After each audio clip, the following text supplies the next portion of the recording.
আসসালামু আলাইকুম। ডিসেম্বর মাস আসলেই ব্যাংক আপনার অ্যাকাউন্ট থেকে সার্ভিস চার্জের নামে টাকা কেটে নেওয়া কিন্তু শুরু করে।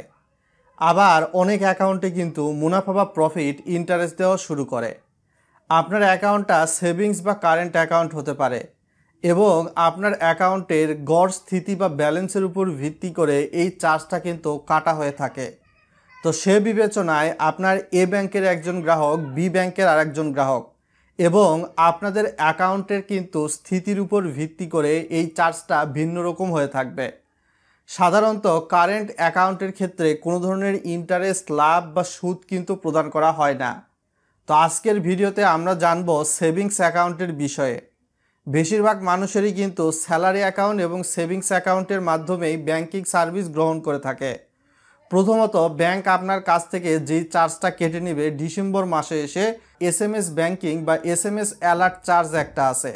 আপনি যখন ব্যাংক অ্যাকাউন্টে টাকা রাখতেছেন, টাকা উত্তোলন করতেছেন, ই কমার্স ট্রানজ্যাকশন করতেছেন বা ফান্ড ট্রান্সফার করতেছেন, মোবাইল রিচার্জ করতেছেন, তখন কিন্তু আপনার ফোনে একটা মেসেজ আসে যে এত টাকা আপনি রিচার্জ করেছেন বা লেনদেন করেছেন, এত টাকা এখন স্থিতি বা ব্যালেন্স আছে।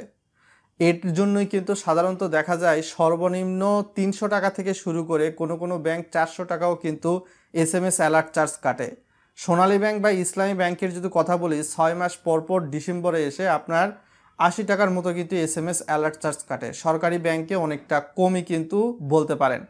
ভিডিওটা ইনফরমেটিভ হচ্ছে তাই অবশ্যই ভিডিওটা লাইক করে চ্যানেল নতুন দর্শক হয়ে থাকলে সাবস্ক্রাইব করে দেবেন বন্ধুরা। এরকম ইনফরমেটিভ ভিডিওর আপডেট পেয়ে যাবেন অতি সহজেই। অনেকেই এই অ্যাকাউন্টের বিপরীতে চার্জ কাটার জন্য কিন্তু ব্যাংকে গিয়ে সরাসরি অ্যাকাউন্ট বন্ধ করতে চায়। অ্যাকাউন্ট বন্ধ করতে গেলেও কিন্তু আপনি এই অ্যাকাউন্টের বিপরীতে যত ধরনের সার্ভিস নিয়েছেন, সেটা এটিএম কার্ড, ইন্টারনেট ব্যাংকিং বা এসএমএস অ্যালার্ট, এর বিপরীতেও কিন্তু আপনাকে ফি বা চার্জ দিতে হবে। তার সঙ্গে অ্যাকাউন্ট বন্ধ করার জন্য ২৩০ টাকা থেকে শুরু করে ৩৪৫ টাকার মতো বাংলাদেশ ব্যাংকের নীতিমালা অনুসারে কিন্তু অ্যাকাউন্ট বন্ধের একটা ফি রয়েছে, সেটাও অ্যাকাউন্টধারীকে দিতে হবে। কোনো দিকে গিয়েই কিন্তু আপনি প্রফিট করতে পারবেন না। আর আপনার সাধারণত ডিসেম্বর মাস বা ৬ মাস অন্তর অন্তর অ্যাকাউন্টে যে স্থিতি বা ব্যালেন্স থাকে বা টাকা থাকে, এর উপর ভিত্তি করে ব্যাংকগুলো কিন্তু ২% থেকে শুরু করে ৩ বা ৩.৫% পর্যন্ত ইন্টারেস্ট প্রদান করে দিয়ে থাকে। আর ইসলামিক ব্যাংকগুলো সাধারণত প্রফিট দিয়ে থাকে, এটি কিন্তু আমরা জেনে থাকি। আর সাধারণত আপনার গড় স্থিতি বা ব্যালেন্সের উপর ভিত্তি করে যেই চার্জটা কাটা হয় সেটাকে বলা হয় অ্যাকাউন্ট মেইনটেনেন্স চার্জ। ৬ মাস অন্তর অন্তর এই চার্জটি কর্তন করা হয়। ৬ মাসের মধ্যে আপনার যদি গড় স্থিতি শূন্য থাকে অ্যাকাউন্টে, অর্থাৎ ব্যালেন্সের টাকা যদি ১০,০০০-এর মধ্যেই থাকে, ১০,০০০-এর বেশি যদি না যায়, তাহলে কিন্তু আপনার কোনো ধরনের অ্যাকাউন্ট মেইনটেনেন্স ফি দিতে হবে না। ১০,০০০ থেকে ২৫,০০০-এর মধ্যে থাকলে অ্যাকাউন্ট মেইনটেনেন্স ফি ১০০ টাকা প্লাস ১৫% ভ্যাট ১১৫ টাকা। ২৫,০০০ থেকে ২ লক্ষের মধ্যে থাকলে অ্যাকাউন্ট মেইনটেনেন্স ফি ২০০ টাকা প্লাস ১৫% ভ্যাট ২৩০ টাকা। ২,০০,০০০ থেকে ১০ লক্ষের মধ্যে অ্যাকাউন্ট স্থিতি থাকলে আপনার সাধারণত ২৫০ টাকা প্লাস ১৫% ভ্যাট এখানে কেটে থাকবে। এবং ১০ লক্ষের উপরে যদি আপনি লেনদেন করেন তাহলে অ্যাকাউন্ট মেইনটেনেন্স চার্জ বা স্থিতির উপর ভিত্তি করে আপনার ৩০০ টাকা প্লাস ১৫% ভ্যাট, অলমোস্ট ৩৪৫ টাকা আপনাকে কিন্তু দিতে হবে। এমন অনেক ব্যাংক রয়েছে যেই ব্যাংকগুলো কিন্তু ইন্টারনেট ব্যাংকিং সার্ভিস ইউজ করার জন্য কিন্তু চার্জ কেটে থাকে। বর্তমান সময়ে ডাচ বাংলা ব্যাংক প্লাস ইসলামী bank Bangladesh PLC, IFIC bank বা আস্থা, এদের ইন্টারনেট ব্যাংকিং ব্যবহারে কিন্তু কোনো ধরনের চার্জ দিতে হয় না। আপনারা ইন্টারনেট ব্যাংকিং ব্যবহার করে অ্যাকাউন্ট থেকে কোন ব্যাংক চার্জ কেটেছে ব্যাংকের নাম ভিডিওর কমেন্ট বক্সে লিখে জানাতে পারেন, যাতে করে পরবর্তীতে মানুষের সিদ্ধান্ত নিতে সুবিধা হয়ে থাকে। অনেক ব্যাংকের কিন্তু দেখবেন ফান্ড ট্রান্সফারের জন্য ইনস্ট্যান্ট কোনো ধরনের চার্জ দিতে হয় না। এমন অনেক ব্যাংক রয়েছে বছর শেষে গিয়ে ফান্ড ট্রান্সফারের জন্য আপনার কাছ থেকে ১০০ থেকে ১৫০ টাকার মতো একটা চার্জ কিন্তু কেটে নেয়। আপনি বছরে একটা ফান্ড ট্রান্সফার করেন, এনপিএসবি, বিএফটিএন বা আরটিজিএস বা একাধিক ফান্ড ট্রান্সফার করেন না কেন।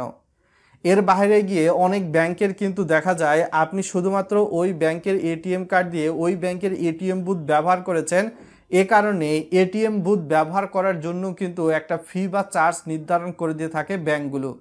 এটাকে বলা হয় এটিএম মেইনটেনেন্স ফি। সেটি আপনি যদি ওই ব্যাংকে ডেবিট কার্ড ইউজ করেন, ডেবিট কার্ডের ভি এবং ধরনের উপর ভিত্তি করে সাধারণত ৫০০ থেকে ৬০০ টাকার মতো ফি আসে। এর বাইরে গিয়ে সাধারণত আপনার অ্যাকাউন্টের স্থিতির উপর ভিত্তি করে সরকারি একটা আপগ্রেড শুল্ক বা এক্সাইজ ডিউটি রয়েছে। 2025-26 অর্থবছর বিবেচনায় আগের যে এক্সাইজ ডিউটির চার্জ ছিল সেটা কিন্তু প্রযোজ্য নয়। এখন বছরে যদি আপনার অ্যাকাউন্টে 3 লক্ষের মধ্যে লেনদেন বা স্থিতি থাকে তাহলে এই এক্সাইজ ডিউটি বা আবগারি শুল্ক কিন্তু আপনাকে দিতে হয় না, যেটা কিন্তু সম্পূর্ণ একটা প্লাস পয়েন্ট বলতেই পারেন। এর বাইরে গিয়ে 3 লক্ষ 1 থেকে 5 লক্ষের মধ্যে থাকলে 150, 5 লক্ষ 1 থেকে 10 লক্ষের মধ্যে থাকলে চার্জ 500, 10 লক্ষ 1 থেকে 50 লক্ষের মধ্যে থাকলে চার্জ 3000, 50 লক্ষ 1 থেকে 1 কোটির মধ্যে থাকলে চার্জ দিতে হবে 5000, 1 কোটি 1 থেকে 5 কোটির মধ্যে লেনদেন ফি থাকে 15000 এবং 5 কোটির উপরে লেনদেন থাকলে অ্যাকাউন্ট মেইনটেনেন্স ফি আপনাকে দিতে হবে অলমোস্ট 50,000। এর বাইরে গিয়ে অনেক সময় দেখা যায় অনেক ব্যাংক কিন্তু আপনি যখন চেকবুক নেন চেকবুকের ক্ষেত্রে কিন্তু সরাসরি পাতার উপর বা লিপের উপর ভিত্তি করে কিন্তু তখন চার্জ বা ফি নির্ধারণ করে দিয়ে থাকে না। বছর শেষে অনেক ব্যাংক কিন্তু আপনার চেকের উপর ভিত্তি করে আপনি যেই চেকটা 10 পাতার নিয়েছেন বা 20 পাতার চেকবুক বা 100 পাতার চেকবুক, সাধারণত বর্তমানে এমআইসিআর যুক্ত চেক, তো প্রত্যেক পাতার জন্য আপনার 2 থেকে 5 টাকা হারে কিন্তু চার্জ প্রযোজ্য হয়ে থাকে। তো আপনার চেকবুকের পাতা কয়টা সেটার উপর নির্ভর করে কিন্তু এই চেকবুক চার্জও কেটে থাকে অনেক ব্যাংক।